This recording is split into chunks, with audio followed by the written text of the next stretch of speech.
राधे कृष्णा। तो ये हम श्रीमद् भगवत गीता का तीसरे अध्याय का महत्व जा रहे हैं पढ़ने।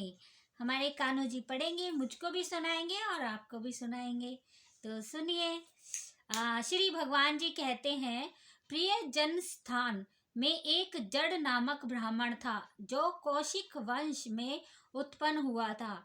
उसने अपना जातीय धर्म छोड़कर बनिए की वृत्ति में मन लगाया। उसे पराई स्त्रियों के साथ व्यभिचार करने का व्यसन पड़ गया था। वह सदा जुआ खेलता, शराब पीता और शिकार खेलकर जीवों की हिंसा किया करता था। इसी प्रकार उसका समय बीतता था। धन नष्ट हो जाने पर वह व्यापार के लिए बहुत दूर उत्तर दिशा में चला गया। वहां से धन कमाकर घर की ओर लौटा। बहुत दूर तक का रास्ता उसने तय कर लिया था। एक दिन सूर्यास्त हो जाने पर जब दसों दिशाओं में अंधकार फैल गया, तब एक वृक्ष के नीचे उसे लुटेरों ने धर दबोचा और शीघ्र ही उसके प्राण ले लिए। उसके धर्म का लोप हो गया था, इसलिए वह बड़ा भयानक प्रेत हुआ।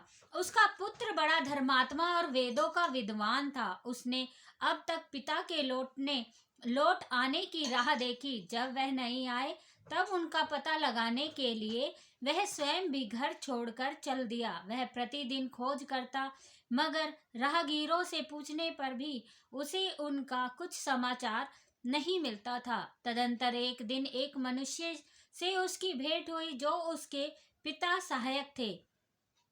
उससे सारा हाल जानकर उसने पिता की मृत्यु पर बहुत शोक किया। वह बड़ा बुद्धिमान था। बहुत कुछ सोच विचार कर पिता का पारलौकिक कर्म करने की इच्छा से आवश्यक सामग्री साथ ले उसने काशी जाने का विचार किया। मार्ग में 7-8 मुकाम डालकर वह 9वें दिन उसी वृक्ष के नीचे पहुंचा जहां उसके पिता मारे गए थे। उस स्थान पर उसने संध्या उपासना की और गीता के तीसरे अध्याय का पाठ किया। इसी समय आकाश में बड़ी भयानक आवाज हुई। उसने अपने पिता को भयंकर आकार में देखा। फिर तुरंत ही अपने सामने आकाश में उसे एक सुंदर विमान दिखाई दिया जो महान तेजस व्याप्त था। उसमें अनेकों क्षुद्र घंटिकाएं लगी थी। उसके तेजस समस्त दिशाएं अलौकिक हो रही थी। यह दृश्य देखकर उसके चित्त की व्याकुलता दूर हो गई। उसने विमान पर अपने पिता को दिव्य रूप धारण किए विराजमान देखा। उनके शरीर पर पीतांबर शोभा पा रहा था और मुनि जन उनकी स्तुति कर रहे थे। उन्हें देखते ही पुत्र ने प्रणाम किया। तब पिता ने भी उसे आशीर्वाद दिया। तत्पश्चात उसने पिता से यह सारा वृत्तांत पूछा। उसके उत्तर में पिता ने सब बातें बताकर इस प्रकार कहना आरंभ किया। बेटा, देववश मेरे निकट गीता के तृतीय अध्याय का पाठ करके तुमने इस शरीर के द्वारा किए हुए बुरे कर्म बंधनों से मुझे छुड़ा दिया है। अतः अब घर लौट जाओ, क्योंकि जिसके लिए तुम काशी आए थे वह प्रयोजन पूरा हुआ। समय तृतीय अध्याय के पाठ से ही सिद्ध हो गया है कि पिता यों कहने पर पुत्र ने पूछा, तात मेरे हित का उपदेश दीजिए तथा और कोई कार्य जो मेरे लिए करने योग्य होए बतलाइए। तब पिता ने उससे कहा, तुम्हें यही कार्य फिर करना है। मैंने जो कर्म किया है वही मेरे भाइयों ने भी किया था। इससे वे घोर नरक में पड़े हैं। उनका भी तुम्हें उद्धार करना चाहिए तथा मेरे कुल के और भी जितने लोग नरक में हैं उन सब का भी तुम्हें उद्धार करना चाहिए। यही मेरा मनोरथ है। बेटा, जिस साधन के द्वारा तुमने मुझे संकट से छुड़ाया है उसी का अनुष्ठान औरों के लिए भी करना उचित है। उसका अनुष्ठान करके उससे होने वाले पुण्य उस नरक जीवों को संकल्प कर दे दो। इससे वह समस्त पूर्वजों मेरी ही तरह यातनाएं मुक्त हो सर्वलोक काल्प में ही श्री विष्णु के परम पद को प्राप्त हो जाएं। पिता का यह संदेश सुनकर पितृ कहा, तात यदि ऐसी बात है, आपकी भी ऐसी ही रुचि है, तो मैं समस्त नार की जीवों का नरक से उद्धार कर दूंगा। यह सुनकर उसके पिता बोले, बेटा एवं मस्तु तुम्हारा कल्याण हो, मेरा अत्यंत प्रिय कार्य संपन्न हो गया है। इस प्रकार पुत्र को आश्वासन देकर उसके पिता भगवान विष्णु के परम धाम को चले जाते हैं। तत्पश्चात वह भी लौटकर जन्म स्थान में आया और परम सुंदर भगवान श्री कृष्ण के मंदिर में उनके समक्ष बैठकर पिता के आदेश अनुसार गीता के 3 अध्याय का पाठ करने लगा। उसने नारद की जीवों का उद्धार करने की इच्छा से गीता का पाठ जनित सारा पुण्य संकल्प कर दे दिया। इसी बीच में भगवान विष्णु के दूत यातना भोगने वाले नार की जीवों को छुड़ाने के लिए यमराज के पास गए। यमराज नाना प्रकार के सत्कारों से उनका पूजन किया और कुशल पूछी। वे बोले, धर्मराज, हम लोगों के लिए सब और आनंद ही आनंद है। इस प्रकार सत्कार करके पितृलोक के सम्राट परम बुद्धिमान यम ने विष्णु दूतों से यमलोक में आने का कारण पूछा। तब विष्णु दूतों ने यमराज शेष सस्यैया पर शयन करने वाले भगवान विष्णु ने हम लोगों को आपके पास कुछ संदेश देने के लिए भेजा है। भगवान हम लोगों के मुख से आपकी कुशल पूछते हैं और यह आज्ञा देते हैं कि आप नरक में पड़े हुए समस्त प्राणियों को छोड़ दे। अमित तेजस्वी भगवान विष्णु का यह संदेश सुनकर यम ने मस्तक झुकाकर उसे स्वीकार किया और मन ही मन कुछ सोचा। तत्पश्चात मदोन्मत्त नारद की जीवों का नरक से मुक्त देखकर उनके साथ ही वे भगवान विष्णु के वास स्थान को चले।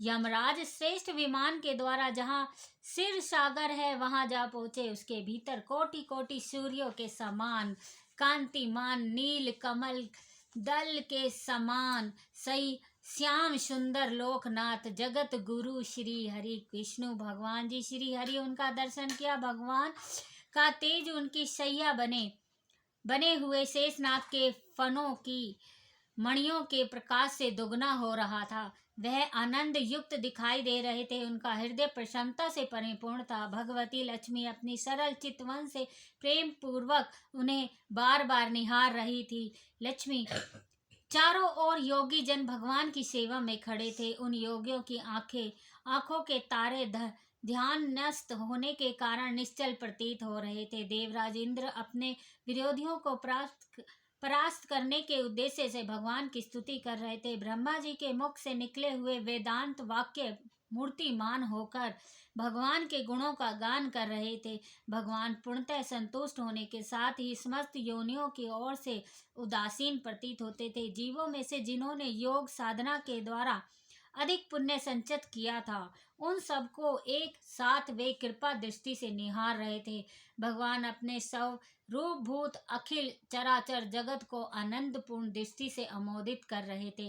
शेषनाग की प्रभास उदासीत एवं सर्वत्र व्यापक दिव्य विग्रह धारण किए नील कमल के सदृश श्याम वर्ण वाले श्री हरि ऐसे जान पड़ रहे थे मानो चांदनी से घिरा हुआ आकाश सुशोभित हो रहा है। इस प्रकार भगवान की झांकी करके यमराज अपनी विशाल बुद्धि के द्वारा उनकी स्तुति करने लगे।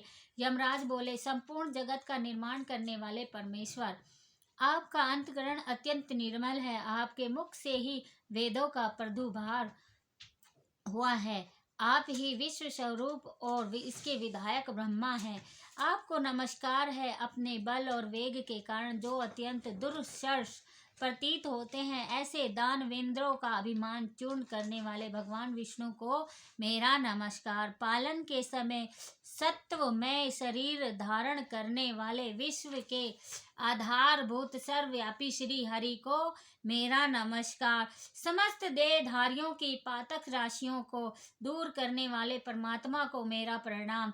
जिनके ललाट वर्ती नेत्रों के तनिक सा खुलने पर भी आग लपटे निकलने लगती है उन रुद्रधारी आप परमेश्वर को मेरा प्रणाम है। आप संपूर्ण विश्व के गुरु आत्मा और महेश्वर हैं। अतः समस्त वैष्णव जनों को संकट से मुक्त करके उन पर अनुग्रह करते हैं।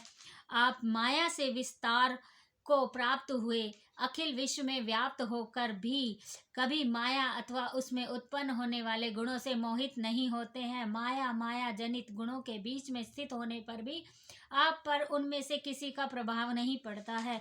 महिमा का अंत नहीं है, क्योंकि आप असीम हैं, अनंत हैं। फिर आप वाणी के विषय कैसे हो सकते हैं? अतः मेरा मौन रहना ही उचित है। इस प्रकार स्तुति करके यमराज हाथ जोड़कर जगत गुरु श्री हरि कृष्ण के सामने, श्री हरि विष्णु भगवान जी के सामने, आपके आदेश से इन जीवों का गुण रहित होने पर भी मैंने इन्हें छोड़ दिया। अब मेरे योग्य जो कार्य हो उसे बताइए। उनके यों कहने पर भगवान मधुसूदन मेघ के समान गंभीर वाणी द्वारा मानो अमृत रस से सिंचित हुए बोले, धर्मराज, तुम सबके प्रति समान भाव रखते हुए लोगों का पाप से उद्धार कर रहे हो। तुम पर देहधारियों का भार रखकर मैं निश्चिंत हूँ। अतः तुम अपना काम करो और अपने लोक को लौट जाओ। यों कहकर भगवान अंतर्ध्यान हो गए। यमराज भी अपनी पुरी को लौट आए। तब वह ब्राह्मण अपनी जाति के और समस्त नारी के जीवों का नरक से उद्धार करके स्वयं भी श्रेष्ठ विमानधार श्री विष्णु धाम को चले गए। जय हो श्री हरि कृष्ण, जय हो श्री गीता महाराज। यह तीसरे अध्याय का महत्व था। अब तीसरा अध्याय हम इसके बाद करेंगे। राधे राधे, राधे कृष्णा। जब तक इस महत्व को ध्यान से सुनिए। मुझे भी जो ज्ञान प्राप्त हुआ इस तीसरे अध्याय के महत्व से, और आपको भी जो प्राप्त हुआ हो तो मुझे भी बताना। तो देखिए, हमारे श्री हरि जी तीसरा अध्याय भी मुझे भी सुनाने के लिए तैयार हैं। तो आप जब तक महत्व सुनिए, इसके लिए राधे राधे।